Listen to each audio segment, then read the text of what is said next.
যদি তোমার প্রিয় মানুষটি তোমাকে ইগনোর করে, অবহেলা করে, তাহলে এই কথাগুলি মন দিয়ে শুনবে। তুমি ওই মানুষটির সাথে কথা বলার জন্য ছটপট করো, দিনে তাকে 10-15 বার ফোন করো, কিন্তু ওই মানুষটি তোমাকে বিপরীত ক্রমে ইগনোর করে, অবহেলা করে। তুমি হয়তো ওই মানুষটির ইগনোর, অবহেলাকে সত্যি মনে করছো। মনে রাখবে, এগুলি কিন্তু সত্যি নয়। তুমি ওই মানুষটিকে যদি দিনে 10-15 বার ফোন না করতে, ওই মানুষটির সাথে কথা বলার জন্য ছটপট না করতে, তাহলে ওই মানুষটি কি তোমাকে ইগনোর করতে পারতো? কোনোদিনও করতে পারতো না। মনে রাখবে, ওই মানুষটিকে তুমি 10-15 বার ফোন করে ওই মানুষটির কাছে তুমি সস্তা হয়ে যাচ্ছ, নিজেকে মূল্যহীন করে তুলছো। মনে রাখবে, মানুষ যখন সহজে কোনো কিছু পায় তখন কিন্তু সেটার মূল্য বোঝে না, আর যখন পেয়ে হারায় তখনই কিন্তু সেটার মূল্য বোঝে।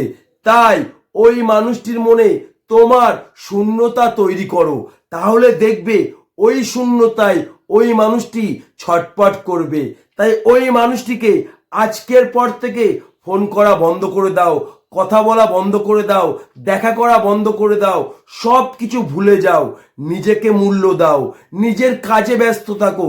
তখনই কিন্তু ওই মানুষটার মনে তোমার শূন্যতা তৈরি হবে, আর তখনই সে মনে মনে ভাববে যে মানুষটি আমাকে দিনে 10-15 বার ফোন করতো, সে কেন করছে না?